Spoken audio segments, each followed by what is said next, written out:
Shaphatim, or Judges, Rulers, chapters 1 and 2. And it came to be after the death of Yehoshua that the children of Israel asked Yahavah, saying, "Who of us should go up first against the Canaanites to fight against them?" And Yahavah said, "Yehudah does go up. See, I have given the land into his hand." And Yehudah said to Shimon his brother, "Come up with me into my allotment. Let us fight against the Canaanites. And I myself shall also go with you into your allotment." So Shimon went with him. And Yehudah went up, and Yehovah gave the Canaanites and the Perizzites into their hand, and they struck 10,000 men at Bezek. And they found Adonai Bezek in Bezek, and fought against him, and struck the Canaanites and the Perizzites. But Adonai Bezek fled, and they pursued him, and they caught him and cut off his thumbs and big toes. And Adonai Bezek said, 70 sovereigns with their thumbs and big toes cut off used to gather food under my table. As I have done, so Elohim has repaid me." And they brought him to Jerusalem, and he died there. And the children of Yehudah fought against Jerusalem and captured it and struck it with the edge of the sword and set the city on fire. And afterward, the children of Yehudah went down to fight against the Canaanites who dwelt in the mountains, in the south and in the low country. And Yehudah went against the Canaanites who dwelt in Hebron. Now the name of Hebron was formerly Kiriath Arba. And they struck Sheshai and Ahiman and Talmai. And from there they went against the inhabitants of Debir. Now the name of Debir was formerly Kiriath Sepher. And Caleb said, "He who smites Kiriath Sepher shall capture it. To him I shall give my daughter Achsah as wife." And Othniel, son of Kenaz, Caleb's younger brother, captured it. And he gave him his daughter Achsah as wife. And it came to be, when she came in, that she urged him to ask her father for a field. And when she got off from her donkey, Caleb said to her, "What's the matter?" And she said to him, "Give me a blessing. Since you have given me land in the south, give me also springs of water." So Caleb gave her the upper springs and the lower springs. And the children of the Canaanite, father-in-law of Moshe, went up from the city of palms with the children of Yehudah into the wilderness of Yehudah, which is in the Negev of Arad. And they went and dwelt among the people.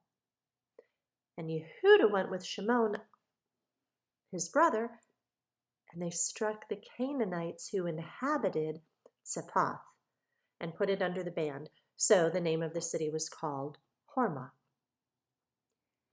And Yehudah captured Azah and its border, and Ashkelon and its border, and Ekron and its border. And Yehovah was with Yehudah, so they took possession of the mountains, but they were unable to drive out the inhabitants of the plain because they had chariots of iron. And they gave Hebron to Caleb, as Moshe had said. And he drove out from there the 3 sons of Anak. However, the children of Benjamin did not drive out the Jebusites who inhabited Jerusalem, so the Jebusites have dwelt with the children of Benjamin in Jerusalem to this day.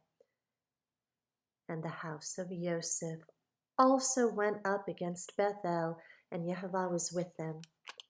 And the house of Joseph sent men to spy out Bethel. Now, the name of the city was formerly Luz. And the watchmen saw a man coming out of this city, and they said to him, "Please show us the entrance to the city, and we shall show you loving commitment." So he showed them the entrance to the city, and they struck the city with the edge of the sword. But the man and all his clan they let go.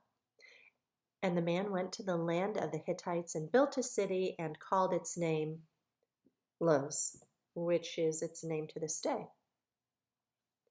And Manasseh did not dispose Beth Shean and its villages, nor Ta'anak and its villages, nor the inhabitants of Dor and its villages, nor the inhabitants of Yibbalam and its villages, nor the inhabitants of Megiddo and its villages, for the Canaanites desired to dwell in that land. And it came to be, when Israel was strong, that they put the Canaanites into compulsory labor, but did not completely drive them out. Neither did Ephraim drive out the Canaanites who dwelt in Gezer.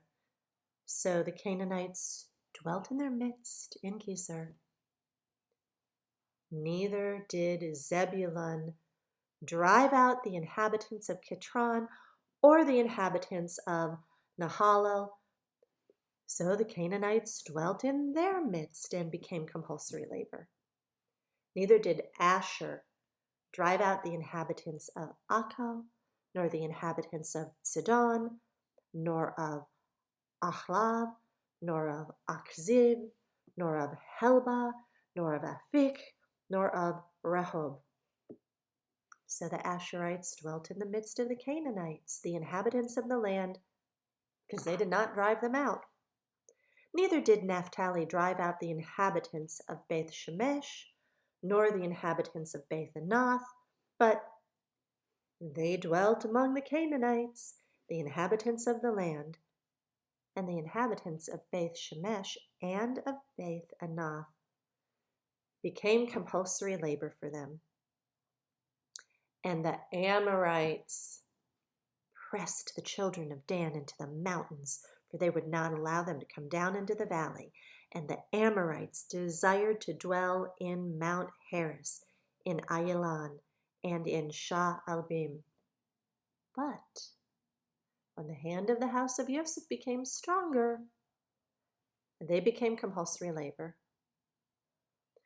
And the border of the Amorites was from the ascent of Akrabim, from Salah and upward.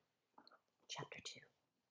And the messenger of Yehovah came up from Gilgal to Bochim and said, "I lead you up from Mitzrayim and brought you to the land of which I swore to your fathers. And I said, I do not break my covenant with you.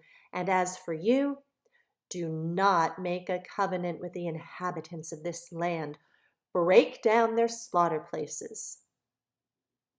But you have not obeyed my voice. What is this you have done? Therefore I also said, I am not driving them out before you, and they shall be adversaries to you, and their mighty ones shall be a snare to you. It came to be, when the messenger of Yehovah spoke these words to all the children of Israel, that the people lifted up their voice and wept. So they called the name of that place Bochim, and slaughtered there to Yehovah. Then Yehoshua dismissed the people, and the children of Israel went each to his own inheritance to possess the land. And the people served Yehovah all the days of Yehoshua and all the days of the elders who outlived Yehoshua, who had seen all the great works of Yehovah, which he had done for Israel. And Yehoshua, son of Nun, the servant of Yehovah, died 110 years old. And they buried him within the border of his inheritance at Timnath-Heres, in the mountains of Ephraim, on the north side of Mount Gaash. And all that generation were likewise gathered to their fathers, and another generation arose after them, who did not know Yehovah, nor the work which he had done for Israel. Then the children of Israel did evil in the eyes of Yehovah, and served the Baals, and forsook Yehovah Elohim of their fathers, who had brought them out of the land of Mitzrayim, and went after other mighty ones, of the mighty ones of the peoples who were all around them. And they bowed down to them and provoked Yehovah. So they forsook Yehovah and served Baal and the Ashtoreths. And the displeasure of Yehovah burned against Israel.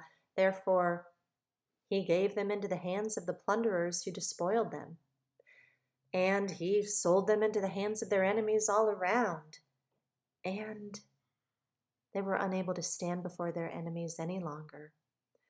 Wherever they went out, the hand of Yehovah was against them for evil, as Yehovah had spoken, and as Yehovah had sworn to them, and they were distressed greatly.